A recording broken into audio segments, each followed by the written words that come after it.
छात्रों, आज हम एक्सरसाइज 2 भिन्न एवं दशमलव की शुरुआत करेंगे। भिन्न क्या होती है? वह संख्या जिसे p/q के रूप में व्यक्त किया जा सकता है, जहाँ p व q एक प्राकृतिक संख्याएं हैं, वही भिन्न होती है। ठीक है ना? अब दशमलव की संख्याएं आप जान ही रहे हैं। चलिए इसमें देखते हैं हम पहली एक्सरसाइज। हमारी प्रश्नावली 2.1 का पहला प्रश्न है, हल कीजिए 2 - 3/5। चलिए देखते हैं इसको। प्रश्न देख रहे हैं 2 - 3/5 है, बराबर इसको लिख सकते हैं 2/1 कुछ नहीं है तो 3/5। ठीक है ना? 1 और 5 का लासा कितना हो जाएगा? 5 हो जाएगा। ठीक, तिरछा गुणा करा दीजिए।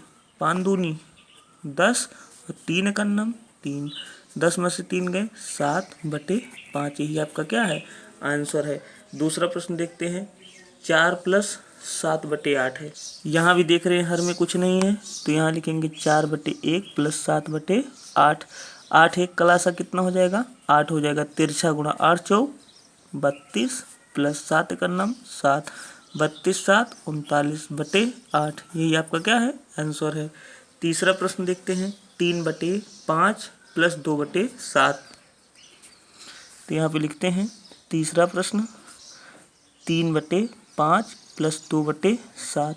7 और 5 का लासा 35 हो जाएगा। चलिए हम इसको करके दिखा देते हैं कैसे होगा। 5 7 देख रहे हैं आप, 5 भी अपने से कटता है, 7 भी अपने आप से कटता है, और किसी संख्या से नहीं कटता है तो 5 1 7 नहीं कटेगा, लिख देंगे 7 1 1। अब देखेंगे 5 × 7 कितना आएगा? 35। तो लासा कितना आएगा दोनों का? 35 आ गया। ठीक है ना? अब ध्यान दीजिएगा, 5 का पहाड़ा 35 में पढ़ो कई बार जाएगा? 7 बार। तो 7 जो आता है इसमें अंश में गुणा हो जाएगा, तो 7 त्रिक 21 + 5 दूनी 10, 21 10 31/35। ये आपका क्या है? आंसर है। चलिए अगला प्रश्न देखते हैं, 9/11 - 4/15। यहाँ 11 और 15 का लासा निकालेंगे। देखेंगे ये 3 से कटेगा तो यहाँ पे देखेंगे 3 से काटेंगे, 11 नहीं कटेगा, लिख देंगे 5 3 15। अब देखेंगे ये 5 से कटेगा, 11 हो जाएगा, 1 हो जाएगा। 11 जानते हैं आप लोग अपने आप से ही करता है 1 1, तो 3 × 5 = 15, 15 × 11, इसका लासा 165 हो जाएगा। तिरछा गुणा 15 9 135 - 11 चौक 44, तो बराबर 5 में से 4 गया 1, 13 में से या 3 है, 3 से 4 नहीं जाएगा, 13 13 में से 4 गया 9/165। यही आपका क्या है? आंसर है। चलिए अगला प्रश्न देखते हैं। पांचवा प्रश्न देखेंगे। पांचवा प्रश्न हमारा है ये, तो 2 5 10 का लासा कितना हो जाएगा? 2 5 10 का लासा 10 होगा। ठीक है ना? लासा निकालना आप जानते हैं, हमने हर जगह निकलवाया है लेकिन यहाँ भी निकलवा देते हैं। यहाँ पे देखेंगे 2 5 10 का लासा, आप देख रहे हैं 2 से कटेगा, 1 5 नहीं कटेगा, वैसे 2 पंचे 10। अब देखेंगे किससे कटेगा? 5 से, 1 1 और 1, तो 5 दूनी 10, लासा कितना आ गया? 10 आ गया। ठीक है ना? जो अब आया है इससे भाग कराएंगे, 10 1 9 10, एक बार गया ना। अब एक बार जब जा रहा है तो 7 × 1 + 5 दूनी 10 होता है ना, तो 2 × 2 प्लस 2 पंचे 10 होता है, 3 × 5 बराबर 7 + 4 + 15/10 बराबर 7 4 11, 11 15 26/10। ठीक है ना? 2 से दोनों कटेगा, 13 दूनी 26, 5 दूनी 10, 13/5। चाहे ये उत्तर लिख दीजिए आप और चाहे इसको मिश्र भिन्न में कर दीजिए, तो 5 दूनी 10 3 13। यही आपका आंसर है, दोनों उत्तर सही हैं। छठवां, 2 सही 2/3 + 3 सही 1/2। सबसे पहले आप इसको साधारण भिन्न में बदलेंगे, तो 3 दूनी 6 और 2 8/3 प्लस 3 दूनी 6 1 7/2 बराबर, अब 2 3 का लासा कितना हो जाएगा? 6 हो जाएगा। यहाँ निकाल के हम देख लेते हैं, 2 3 का लासा 1 3 1 1। ठीक है ना? 3 दूनी 6। चलिए तिरछा गुणा करा दीजिए फिर, 8 दूनी 16 + 7 3 21। बराबर 6 1 7 और 2 1 3/6 बराबर 6 सही 1/6। ये आपका आंसर है। 7वां प्रश्न आप इसको कर लेंगे। 8वां प्रश्न, दूसरा प्रश्न देखते हैं। निम्न को अवरोही क्रम में रखिए। चलिए पहला प्रश्न देखते हैं। देखिए सबसे पहले इसको अवरोही क्रम में करने के लिए 9 3 21 का लासा आप निकाल लीजिए। आप यहाँ देखेंगे कोई भी संख्या 2 से नहीं कट रही है, तो यहाँ पे देखेंगे 3 से कट रही है। 3 से काट दीजिए 1 3 7, ठीक है ना। अब 3 से कटेगा 1 1 7। अब किससे कटेगा? 7 से कटेगा 1 1 और 1 7 त्रिक 21 21 3 63। तो लासा कितना हो गया? 63। चलिए सब में अब 63 करना है हमको, तो हर में करना है, ठीक है ना। तो हर में करने के लिए इसको लगाने के देखिए कई तरीके हैं, लेकिन जो आपके कोर्स में है वही तरीका यहाँ पे बताया जा रहा है, ठीक है। तो यहाँ पे लासा कितना आ गया? यहाँ पे लिखेंगे 3 9 21 का लासा बराबर कितना आ गया? 63। तो अब हर में सबके 63 लाना है, तो कितने से गुणा करना पड़ेगा? 9 7 63, 7 से। तो 2 × 7 बटे 9 × 7 कामा, यहाँ 3 है, यहाँ पे 21 3 63 होता है, तो 2 × 21 बटे 3 × 21 कामा 21 3 63, 8 × 3 बटे 21 × 3।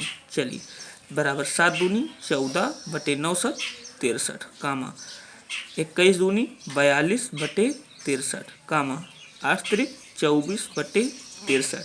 हमको अवरोही क्रम में लिखना है। अवरोही क्रम का मतलब जानते हैं आप? घटते क्रम में। किस क्रम में होता है? घटते क्रम में। तो सबसे बड़ा पहले लिखा जाएगा, तो लिखेंगे इसका अवरोही क्रम में सबसे बड़ा आपको देख रहे हैं हर बराबर है, तो अंश जिसका बड़ा है वही बड़ा माना जाएगा। तो 42 बटे 63, 42 बटे 63 सबसे क्या है? बड़ा है, ठीक है ना। उसके बाद में कौन सी संख्या है? आप देख रहे हैं 24 बटे 63, 24 बटे 63। उसके बाद में कौन सा है? 14 बटा 63, ठीक है ना। बीच में ये सिंबल लगेगा, इसका मतलब हुआ कि ये संख्या इससे बड़ी है, इससे ये बड़ी है, ठीक है ना। अब देखते हैं 42 बटे 63 किसके स्थान पे है? अतः 42 बटे 63 यहाँ पे देख रहे हैं 2 बटे 3, तो 2 बटे 3 सबसे बड़ा है। फिर क्या है? 24 बटे 63, 8 बटे 21। फिर क्या है? आप देख रहे हैं जो बचा है वही लिख दिया जाएगा, तो बचा क्या है? 2 बटे 9। यहाँ भी ये सिंबल लगा देंगे। चलिए अब देखते हैं अगला। ये वाला प्रश्न आप इसी प्रकार से करेंगे, कहीं दिक्कत होती है तब बताएंगे, ठीक है ना। अब यहाँ पे देखेंगे हमारा कौन सा प्रश्न? तीसरा।